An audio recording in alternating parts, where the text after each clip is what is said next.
Good afternoon everyone. আজকে বেলা 1:30টার সময় video শুরু করছি, আর এই হচ্ছে আমার মর্নিং টি। আজকে আমি বেলা 1:30টার সময় সকালের চা খাইতেছি। দেখেন, বিছানাপত্র গোছানো, ঘর গোছাই নাই, মানে বিছানাপত্র ঘর গোছানো, কিন্তু ঘর ঝাড়ু দেওয়া হয় নাই। আর রান্নার জন্যে সব কিছু রেডি করছি, রান্না করব। আজকে অনেক লেট হয়ে গেল, কারণ আমার হচ্ছে রিসেন্টলি শরীরটা ভালো না, এই জন্যই হচ্ছে রান্না শুয়েছি। উঠার পরে আবার ঘুমাই গেছি। যেখানে মাছ রেডি করে রাখছি, তরকারি কেটে রেডি রাখছি, আর এই যে এখানে শাক রান্না করে রাখছি। সকালে ভাবছি সকালে শাক রান্না করা আছে, মাছ পানিতে ভিজায়ে ফ্রিজ থেকে বের করে আর হচ্ছে রেখে দিছি ভিজাইতে দিয়ে। আমি বলি এখন কি করি, তাইলে একটু শুয়ে থাকি, এত তাড়াতাড়ি তরকারি কাটবো না। তখন কয়টা বাজে, 10:30 মতো বাজে। তো এই মনে করে শুইছি, মনে হয় 11টা যখন বাজে তখনও আমি জেগে আছি। তারপর থেকে আর কিছুই খেয়াল নেই, কখন যে ঘুমিয়ে গেছি আল্লাহ মাহবুদ ভালো বলতে পারেন। আবহাওয়া বৃষ্টির জন্য মোটামুটি ঠান্ডাই আছে, ফ্যান ট্যান ওইভাবে লাগতেছে না। এই যে বাহিরেও আজকে তো তাও একটু রোদ ভাব আছে, কালকে ওই রোদ ভাবটাও ছিল না।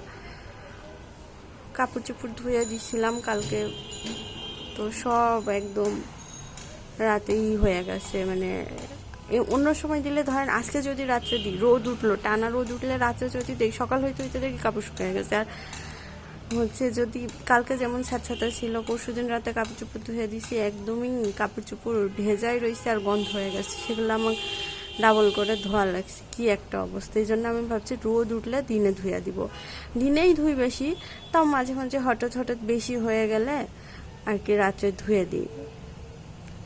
তো যাই হোক, এখন চাটা খেয়ে দিয়ে রান্না শুরু করি। এখন শুরু করে দিয়েছি রান্না। এই যে মাছ ভাজাভাজি শুরু হয়ে গেছে, এটা হচ্ছে তেলাপিয়া মাছ। আর এই যে পাশে ভাত উঠে দিচ্ছি ছোট্ট হাঁড়িতে, আমার ছোট্ট সংসারের ছোট্ট হাঁড়ি।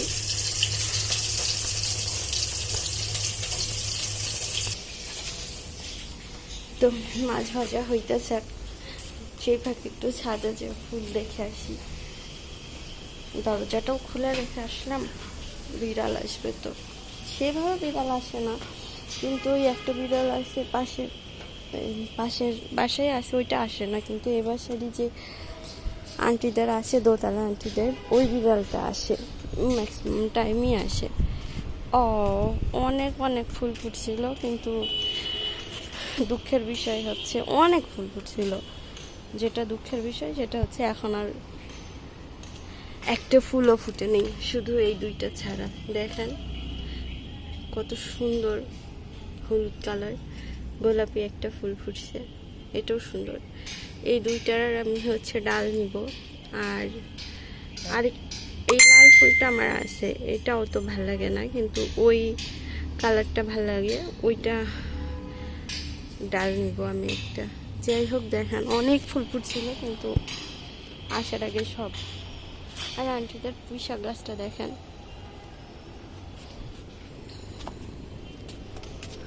আর এখানে হচ্ছে মিষ্টি কুমড়ার বীজ বপন করছে মেবি। আর মরিচতে একটাও ধরলো না, কিন্তু মিষ্টি আলু ফলন ভালো, অনেক ভালো হয়েছিল মিষ্টি আলু। ফুলটা কত সুন্দর লাগছে, অনেক বড় ফুল।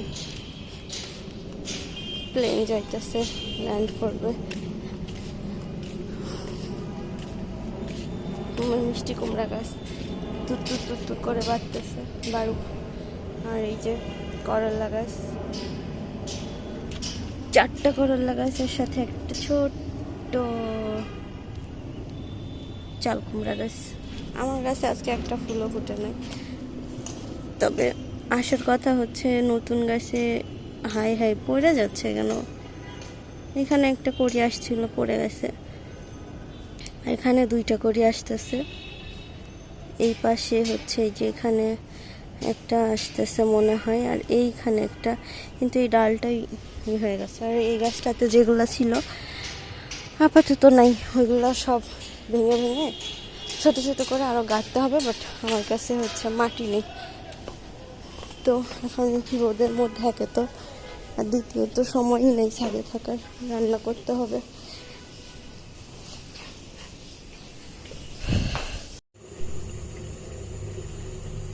আর এই যে মোটামুটি ভাত রান্না শেষ, এখন পাতিলটা পরিষ্কার করতে হবে দিক দিয়ে। আর তরকারি রান্নাও প্রায় এই যে শেষের দিকে হয়ে গেছে, তাই ফুটতেছে। আর একটু ফুটলে আমার রান্না শেষ হয়ে যাবে। আর তো আজগুলো আজকে রোদ উঠছে, কিন্তু রোদে দেওয়া হয় নাই, কারণ কখন আবার বৃষ্টি চলে আসে, টানা রোদে দিতে হবে। মানে রোদে না দিলে সমস্যা নাই, কিন্তু বৃষ্টিতে ভিজলে সমস্যা। যদিও মুখ খোলা রাখি না, তারপরেও ঠান্ডা হয়ে যায়। আর এটা তো কাঁচা আমের আচার, কাঁচা আমটা আর কি ওইভাবেই কাঁচাই দেওয়া, কোনো কুক করা না। আর এটা হচ্ছে যে কি বলে আচারটা, এটাকে মনে হয় কাশ্মীরি আচার বলে, শুধুমাত্র চিনি দিয়া। আর ডিমটা আনা হয়েছে, এখন করা হয় নাই, রান্না শেষ। এখন শুধু ঘর দৌড় পরিষ্কার করব, আর হচ্ছে রান্নাঘর পরিষ্কার করব, মুছবো, ঝাড়ু দিব, আর পারলে সম্ভব হলে মুছে ফেলবো। আর এই যে আমার কচুর পাতা দুইটা আবার বড় হয়ে গেছে, খাওয়ার সময় এসে গেছে। যদিও এটা খুব ছোট হইলো, এবং এর আগে যেটা হয়েছিল এত বড় বড়ই সবগুলো হয়েছিল, আর এটা ছোট হইলো, আর পাতাটাও কেমন জানি হইলো। যাই হোক, ব্যাপার না। এই যে এখানে আরেকটা বের হয়ে গেছে। তো এখন পরশুদিন বৃষ্টি হয় নাই, রোদ উঠছিল, আবার আজকে রোদ উঠছে মোটামুটি। এই যে এখন তো দেখা যাক, এটা হচ্ছে সকাল থেকে অবশ্য রোদ উঠে না, সকাল থেকে বৃষ্টি ছিল, তারপরেও দেখা যাক এটার পাতা এমন কালার আসে না এমন কালার আসে। আর পুঁই শাক কত দূর বেয়ে উঠে গেছে, পাহাড়ের ছাদেই উঠে যাবে। পুঁই শাকটাও খাওয়ার সময় হয়ে গেছে, খাবো পেরে। আর আমার এলাচ গাছও বড় হয়ে গেছে,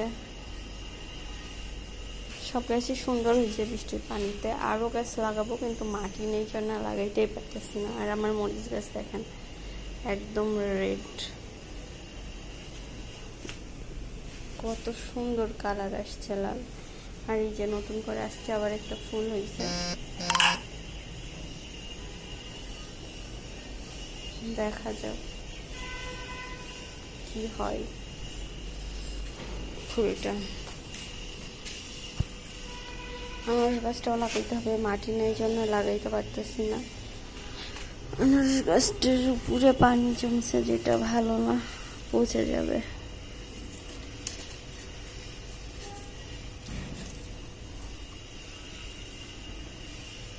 সব গাছগুলোই সুন্দর হয়েছে। আর এখানে একটা রঙ্গন গাছ এনে লাগাই দিছে, দেখা যাক। গাছ না, সরি ভুল বললাম, ডাল এনে লাগাই দিছে। আর এখানে যে নীলকণ্ঠ বলেন আর অপরাজিতা যেটাই বলেন, দুইটাই মনে হয় নাম, এটা সুন্দর চারা বের হয়েছে। আর এই যে আমার রজনীগন্ধা, মনে হচ্ছে এই গাছটা থেকে দুইটা ডাল উঠে যাচ্ছে। এই যে এই একটা, এটা উঠতেছে, আর এটা একটা মেবি উঠতেছে। এই উঠে এগুলা থেকে ফুল হবে, এইটা আর এটা, এই দুইটা থেকে। আর এখান থেকে ওঠার কোনো লক্ষণ নাই, এখান থেকে অমনই রয়েছে। দেখা যাক, ওইটা মনে হচ্ছে উঠতেছে, উঠলে তো অবশ্যই আপনাদের সাথে দেখাবো। তো আর এই ঘর তো আটকানো, জুতো বাহিরে, কাপড় চোপড় শুকায় গেছে, তুলে নিতে হবে। আজকে আর ধোয়া নেই, শুধু গোসল করলে যেগুলো হবে, নতুন করে কাপড় ধোয়া নাই। আছে একটা, তবে সকাল থেকে যেহেতু রোদ উঠে নাই তাই ধুই নেই। আর আমি ঘুমিয়েও গেছিলাম। তো এখানে আমি হচ্ছে ভিডিওটা রেখে দিচ্ছি, ছোট্ট একটা ভিডিও শেয়ার করলাম। আর আজকে অনেকদিন পর মনে হয় কি রান্না করলাম সেটাও শেয়ার করলাম। আর রান্নার কোনো রেসিপি না, কারণ আমি অত ভালো রান্না করতে পারি না। তারপরেও যদি কখনো ইউনিক কিছু ট্রাই করি তখন অবশ্যই আপনাদের সাথে শেয়ার করব। তো ভালো থাকবেন, এতটুকুই বলার। দোয়া করবেন আমাদের জন্য, আর ছোট্ট করে একটা লাইক করে দিবেন, আর প্লিজ প্লিজ প্লিজ সাবস্ক্রাইব করে দিবেন। তো এতটুকুই বলার। আল্লাহ হাফেজ।